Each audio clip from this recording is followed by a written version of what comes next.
तो राष्ट्रपति ओबामा पहुंच चुके हैं भारत और इसी पर खास प्रसारण आप देख रहे हैं राज्यसभा टेलीविजन का। आइए नजर डालते हैं हेडलाइंस पर। दिल्ली पहुंचे अमेरिकी राष्ट्रपति बराक ओबामा। एयरपोर्ट पर प्रधानमंत्री मोदी ने गर्मजोशी से किया स्वागत। राष्ट्रपति भवन में होगा बराक ओबामा का औपचारिक स्वागत। राष्ट्रपति प्रणब मुखर्जी और प्रधानमंत्री नरेंद्र मोदी रहेंगे मौजूद। दोपहर में ओबामा और मोदी के बीच होगी शिखर वार्ता। परमाणु संधि, आतंकवाद और आर्थिक सहयोग पर दोनों देशों में बातचीत। ओबामा और मोदी करेंगे साझा प्रेस कॉन्फ्रेंस। दोनों देशों के रिश्तों को मिलेगा नया आयाम। अमेरिका ने भारत को बताया अहम साझेदार। गणतंत्र दिवस पर मुख्य अतिथि होंगे बराक ओबामा। राष्ट्रपति प्रणब मुखर्जी को भेजा बधाई भेजी और भारत को बताया विश्व का सबसे मजबूत लोकतंत्र।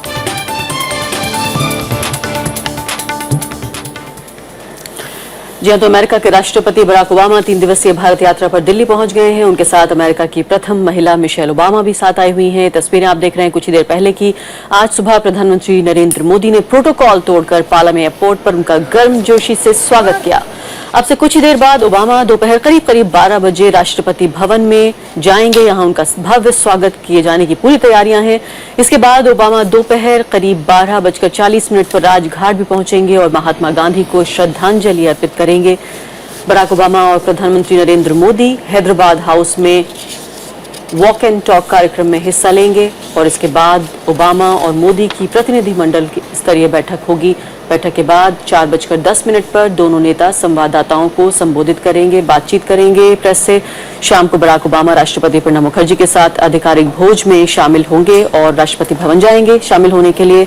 26 जनवरी को अमेरिकी राष्ट्रपति ओबामा मुख्य अतिथि के तौर पर गणतंत्र दिवस में शामिल होंगे, इस समारोह में शामिल होंगे, जो अपने आप में एक ऐतिहासिक बात है कि पहली बार कोई अमेरिकी राष्ट्रपति गणतंत्र दिवस पर मुख्य अतिथि है भारत में।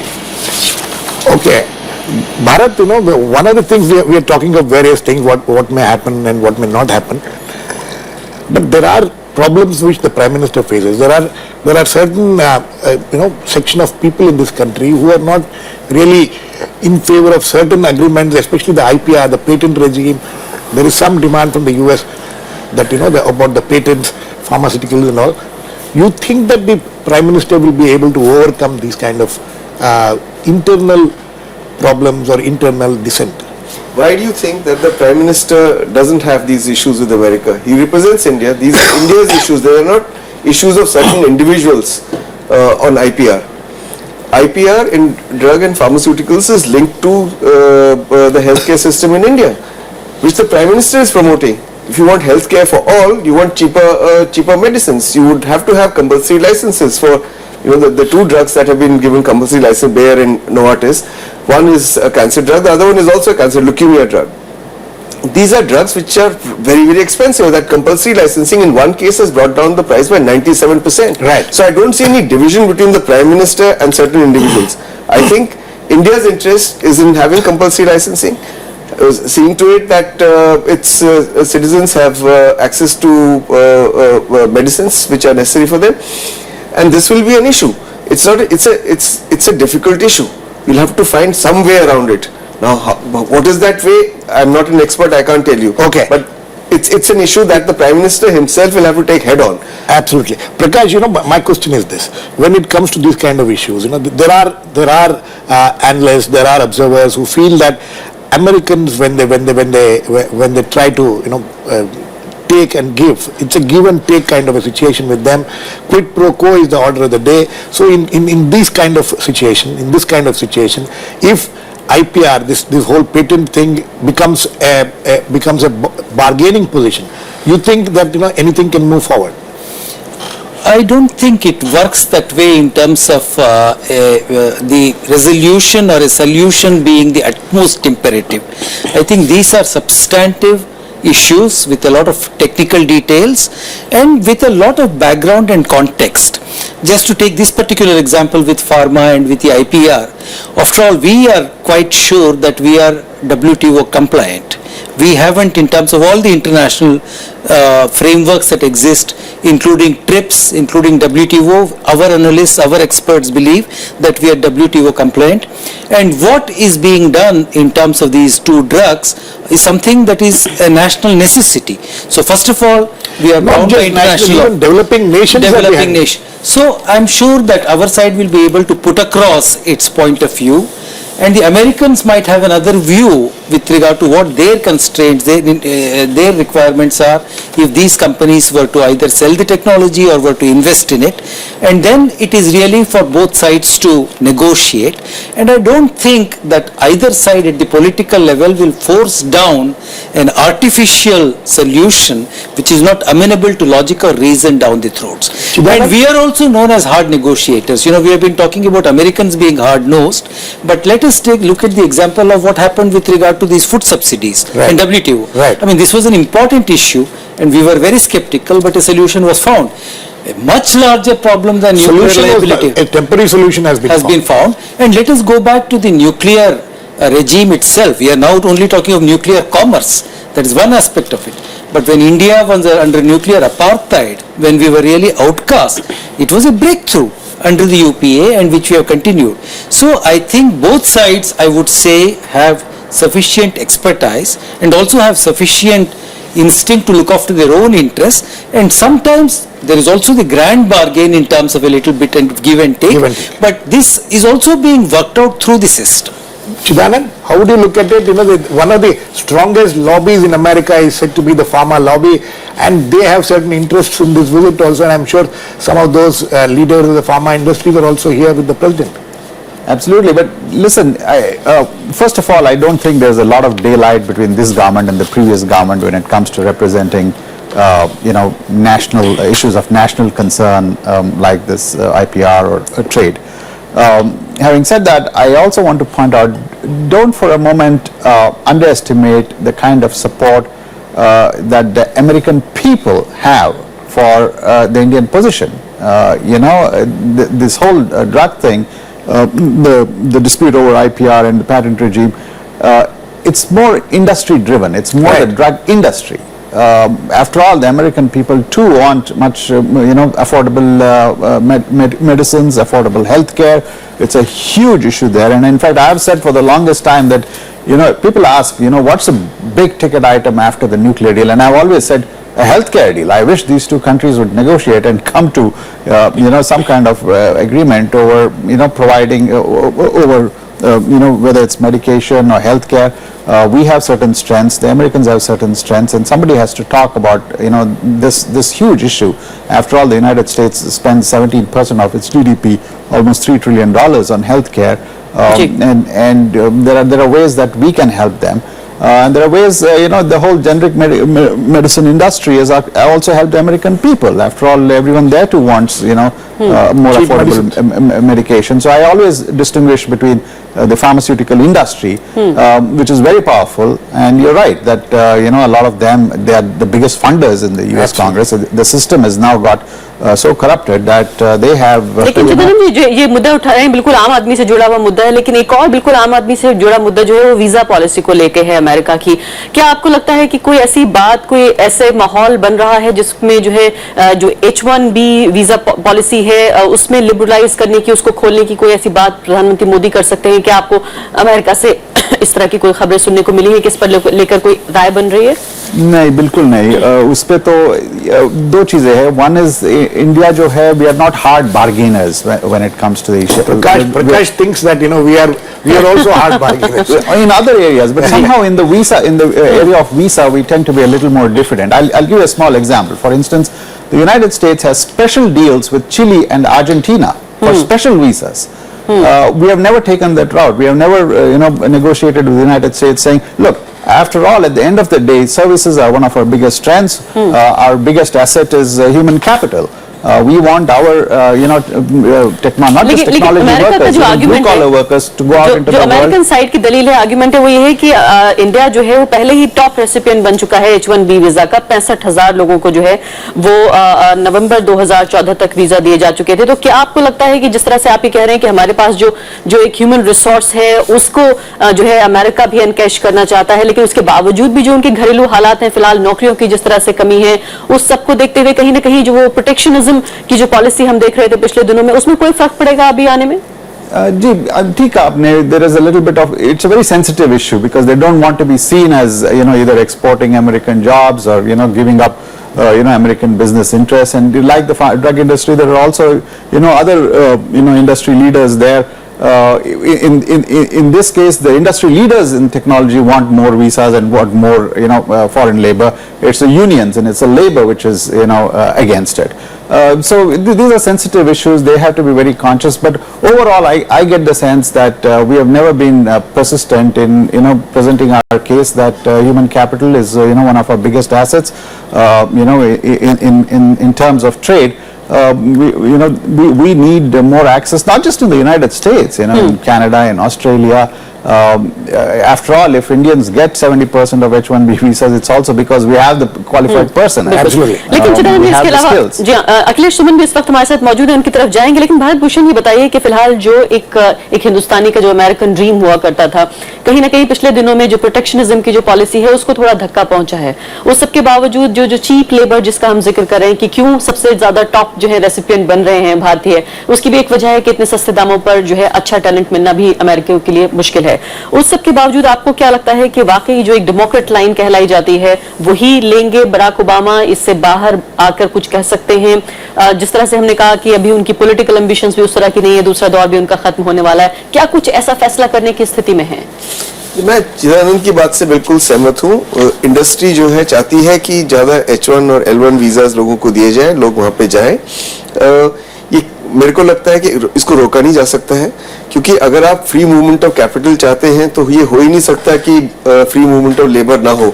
कुछ हद तक फ्री मूवमेंट ऑफ लेबर भी होना पड़ेगा। ये किस तरह से होगा ये मैं नहीं जानता, लेकिन जब अमेरिका को टैलेंटेड लोगों की जरूरत है आईटी सेक्टर में, तो वो आईटी सेक्टर से जाएंगे, कुछ इंडिया से भी जाएंगे, कुछ और देशों से जाएंगे। लेकिन केवल वीजा की ही प्रॉब्लम नहीं है। इंडिया की सबसे बड़ी प्रॉब्लम ये भी है कि जो लोग H1 और L1 वीजा पे जाते हैं उनसे सोशल सिक्योरिटी ली जाती है। 3 लाख भारतीय हैं जो आईटी सेक्टर में अमेरिका में काम कर रहे हैं H1 और L1 वीजा पे। $1 बिलियन का उनका कंट्रीब्यूशन है यूएस सोशल सिक्योरिटी फंड के लिए। लेकिन अगर वो 10 साल तक काम करते हैं उसके और वहीं रह जाते हैं, अमेरिका में रिटायर होते हैं, तब उनको वो पैसा मिलता है, नहीं तो नहीं मिलता है। रिटायर होने के 10 साल तक तो पहले लोग रहते नहीं, और जो रहते भी हैं वो रिटायर होने के लिए इंडिया आ जाते हैं। तो उनका जो टैक्स है 6.82% सोशल सिक्योरिटी टैक्स है, 1.45% मेडिकेयर टैक्स है। ये पैसा अमेरिका सरकार के पास रह जाता है, ये पैसा वापस मिलना चाहिए उनको। तो इसके ऊपर भी एक एग्रीमेंट बहुत जरूरी है। वो टोटलाइजेशन एग्रीमेंट अगर इस बार हो जाए जो भारत चाहता है तो बहुत अच्छी बात है। बहुत दिलचस्प तरीके से आपने एक डेटा देकर और पूरे आंकड़े देकर समझाने की कोशिश की, लेकिन एम्बेसडर प्रकाश, ये इंडियन पर्सपेक्टिव है। इसी को किस तरह से घरेलू राजनीति में अमेरिका में बताया जाता है वो इससे बिल्कुल अलग है। अक्सर ये बताया जाता है वहां पर कि जैसे अमेरिकी जो नौकरियां हैं उनको भारतीय छीन रहे हैं क्योंकि वो सस्ते दामों पर अवेलेबल हैं। क्या ये आपको लगता है कि जो पर्सपेक्टिव दे रहे हैं भारत भूषण, अमेरिका में इसको कोई खरीदने वाला है, इसको कोई सुनने वाला है? जैसे भारत ने कहा, this totalization agreement, this is not a domestic issue in America. इसका we have to move this, and I think NASSCOM is at the forefront of this. These negotiations have not started so far, but the numbers have acquired the salience or the significance that Bharat mentioned. I think there are already $3 billion of money that we can get if the totalization agreement, but it's a agreement that is yet to be negotiated, so we can't expect that to be finalized now. But I think there can be an agreement that this will be looked at and the agreement will start. And as I said, NASSCOM will look at it. बनेगी आपको लगता है? With regard to the numbers, 85,000 or increasing those numbers, yes, there is a domestic lobby in America, and that is really, as you said, more on the side of the Democrats. The Republicans who support big business, they would say, and many people would say, that anybody who gets a PhD in engineering or mathematical or natural sciences should automatically be allowed to stay on in US because there is so much of talent which America needs. So I think there are pulls and pressures, and the historical trajectory of this is that ultimately there is an increase in the number of qualified foreign nationals, not only from India but also from China, from Brazil, from other countries, but Indians form the largest talent pool. Okay. And in America that is growing at 5%, 5.5% will provide greater opportunities. So on all this, we require to do hard work, बिल्कुल। which I believe may have started, and many of these negotiations are yet to take. Ground report ले लेते हैं अखिलेश सुमन से इसी बारे में। अखिलेश, क्या आप इस बारे में कुछ सुन पा रहे हैं कि जो एजेंडा है बातचीत का, उसमें बड़े बड़े मुद्दे तो हैं, लेकिन वो भारतीय का जो एक अमेरिकन ड्रीम है, जो जाकर वहां पर काम करना चाहता है, और जाहिर है बराबरी का फायदा अमेरिका को भी हासिल होता है। हम बात कर रहे हैं H1B और L1 वीजा के बारे में, क्या ये एजेंडा पर है? ना, निश्चित तौर पे अल्फा जो 20 जनवरी को ब्रीफिंग हुई थी एक्सटर्नल अफेयर्स मिनिस्ट्री की, उस ब्रीफिंग में साफ साफ बताया गया था कि वीजा एक मुद्दा है जो राष्ट्रपति बराक ओबामा के साथ प्रधानमंत्री नरेंद्र मोदी करेंगे, क्योंकि आपको याद होगा कि प्रधानमंत्री नरेंद्र मोदी ने आने के बाद अमेरिका के लिए वीजा ऑन अराइवल की घोषणा की और ई वीजा की घोषणा की। यह एक बहुत बड़ा कदम था, अमेरिका के लिए ऐसी सुविधा हम नहीं देते थे। तो यह एक शुरुआत है जो प्रधानमंत्री नरेंद्र मोदी ने एक जेस्चरिंग किया है, पोस्चरिंग किया है अमेरिका के लिए, और वे मानते हैं कि अमेरिका भी उनको उसी तरीके से जवाब दे, क्योंकि प्रधानमंत्री नरेंद्र मोदी की अभी मुख्य जो एम्फेसिस है वह है बिजनेसमैन के फ्री मूवमेंट का, उसके अलावा जो प्रोफेशनल्स हैं उनके फ्री मूवमेंट का, अमेरिका के साथ उनके संबंध का, अमेरिका के साथ ज्यादा नजदीक जाने का। और जिस राज्य में उन्होंने अनुभव किया है, खुद गुजरात में, तो उन्होंने इस बात पे एम्फेसिस दी है, और यह एक महत्वपूर्ण मुद्दा होने वाला है इस बातचीत में, आज की इस बातचीत में। अर्फा, Okay. Chidanand, how do you look at it? You think that these things will be pushed. I know we have been talking of these issues, but there are other issues which I'm sure are important in this round of talks, which will happen now very soon. Terrorism is an issue which bothers both the countries. You think that there are enough commonalities now between the two countries for them to take a common stand on this issue? I think over the past few months there have been more and more they're starting to read from the same page. The sense I'm getting is this administration, Obama administration, in recent weeks, recent months, has really put the squeeze on Pakistan to flush out their terrorism, or at least to disengage from their patronage of terrorism. I think we are starting to see a little bit of results. It's still dodgy. You can never, Pakistan has given enough reasons to the world not to trust it completely. But I see more and more pressure on Pakistan. It's a country which is actually rapidly going down the tubes. And even Senator Kerry, Secretary of State Kerry now, who is widely seen as being sympathetic and who actually funneled a whole bunch of aid package to Pakistan, has kept a fairly tight leash in releasing that aid. It's always against, they're now starting, it's like check against delivery kind of thing. So yes, I think there is some amount of commonality. There's also been a lot of very quiet intelligence sharing over the past few months. You see signs of it here and there. I think intelligence sharing, and counterintelligence, there's been a lot of close engagement. It's still a work in progress. These countries, they have a lot of common problems, but they also have divergences. For instance, in Afghanistan, the United States wants to extricate itself without antagonizing Pakistan, and India and Pakistan are sort of natural adversaries in Afghanistan, wanting different kind of government and dispensation in Kabul. So the United States is finding it hard to reconcile. On the one hand, they like India's role in Afghanistan. They like the people India is backing in Afghanistan. लेकिन चिदानंद जी, इस पे भी मतभेद है कि जिस तरह का रोल भारत चाहता है अपना अफगानिस्तान में, और जिस तरह अमेरिका चाहता है कि रोल क्या होना चाहिए भारत का। भारत भूषण जी बताइए, मैं नहीं चाहती कि इंडिया वर्सेस पाकिस्तान जैसा सवाल लगे, लेकिन फिर भी रिपब्लिक डे पर जो एक जिस सिंबोलिज्म के जिस संकेत की बात हो रही है, राष्ट्रपति ओबामा का यहाँ आना, अक्सर हमने देखा है कि अमेरिका जो है जब भी यहाँ पर उनके राष्ट्राध्यक्षों का आना हुआ है या विदेश मंत्रियों का भी आना हुआ है, एक बैलेंसिंग एक्ट करने की कोशिश की गई है कि पाकिस्तान जरूर जाते हैं, लेकिन फिलहाल उनका यहाँ खास मेहमान होना ये पाकिस्तान में कैसे देखा जाएगा? इससे पहले कि हम आतंकवाद के जो सवाल है उन्हें आगे बढ़ाएं। ये ऐसा देखा जाएगा कि हमारे रिश्ते अमेरिका से सुधर रहे। एक जमाना था जब पाकिस्तान और अमेरिका के रिश्ते देख के भारतीय लोग ईर्ष्या करते थे। आज मामला बिल्कुल उल्टा हो गया है। लेकिन बार बार ये चाहना कि कोई भी विदेशी राष्ट्रपति या प्रधानमंत्री यहाँ आए और आके पाकिस्तान को गाली दे और कहे कि ये तो बहुत ही खराब देश है, ये एक्सपेक्टेशन लेकिन वो आने से पहले दे रहे थे, लेकिन आने से पहले ही उन्होंने कहा है कि आप सुधर जाइए, यहाँ नहीं होना चाहिए। कहा कि उनके टाइम में नहीं होना चाहिए, यही कहा जब इनका विजिट चल रहा है तब नहीं होना चाहिए। लेकिन बड़ी बात यह है कि जब अफगानिस्तान से अमेरिका बाहर जा रहा है तो जो पहली जैसी डिपेंडेंस अमेरिका की पाकिस्तान के ऊपर अब नहीं रहेगी और वो एक नया रास्ता खुलेगा भारत और अमेरिका के कोऑपरेशन का इस रीजन में। क्योंकि अमेरिका भी जो सिक्योरिटी वैक्यूम जो पाकिस्तान में पैदा हो रहा है, जिसके कारण वहां पे आतंकवादी और ये जो जिहादी संगठन है छुप सकते हैं, ऑपरेट कर सकते हैं, उससे वो भी उतना ही वरीड है जितना हम लोग हैं। तो उनका अफगानिस्तान से बाहर जाना एक हद तक हमको और अमेरिका को और पास लाएगा। लेकिन भूषण, हालांकि ब्रेक पे जाने का वक्त हो गया, लेकिन ग्रीश छोटा सा सवाल पूछती हूँ कि क्या वाकई जो पॉलिटिकल एस्टेब्लिशमेंट है या सिक्योरिटी एस्टेब्लिशमेंट है पाकिस्तान में, उसमें क्या बराक ओबामा के यहाँ आने पर ऐसा तो नहीं लगता कि हम एक साथ अलाइन हुए हैं और वहां पर एक तरह की इनसिक्योरिटी है कि भारत और अमेरिका जितने नजदीक आ रहे हैं उससे एक सुरक्षा की भावना पाकिस्तानियों में पैदा होगी? उनको जो एड मिल रहा है वो तो मिले ही जा रहा है। उनके अभी जो जनरल हैं वो गए थे और सब लोगों से मिले, उनका बहुत अच्छा स्वागत हुआ। तो ये सोचना कि भारत के साथ रिश्ते सुधर जाए और अमेरिका के पाकिस्तान के साथ कोई रिश्ता रहे ही नहीं, ये भी अनरियलिस्टिक है। ऐसा नहीं होगा।